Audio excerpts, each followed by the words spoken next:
तयार नाही, विसंवाद आहे।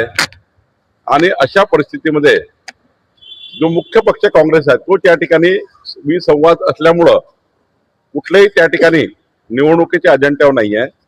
आता हा मोर्चा ठाकरे बंधूंनी जाहीर केल्यामुळं त्या ठिकाणी कोण ना कोण जातील, आपलं त्या ठिकाणी अपीयरन्स दर्शवतील, पण काँग्रेसची मूळ भूमिका जी आहे आपसात बसण्याची आणि आपसात बसून निर्णय करण्याची, या भूमिकेपासून काँग्रेस दूर गेली आहे। दोन्ही ठाकरे बंधू एकत्र आल्यावर मुंबई महानगरपालिकेत काही परिणाम होईल असं वाटतं का भाजपला? आम्हाला काय कुणाची एकत्र आलं काही फरक पडत नाही। आम्ही 51% तयारी केली आहे। आमची महायुती 51% जिंकेल। जनतेचा विश्वास आहे, देवेंद्र फडणवीस सरकारवर लोकांचा विश्वास आहे, मुंबईच्या विकासावर विश्वास आहे, संपूर्ण महाराष्ट्रामध्ये शेतकऱ्याच्या पाठीशी आम्ही राहिलेलो आहे। त्यामुळं डबल इंजिन सरकार, देवेंद्र फडणवीसचं सरकार, मोदी यांचं सरकार, डबल इंजिन सरकारच्या माध्यमातूनच महानगरपालिका नगरपालिकेमध्ये विकास होऊ शकतो हे जनतेला माहिती आहे। शेवटी स्थानिक स्वराज्य संस्था ज्या असतात त्याला सरकारचं पाठबळ लागतं आणि म्हणून त्या ठिकाणी लोक आमच्या पाठीशी राहतात।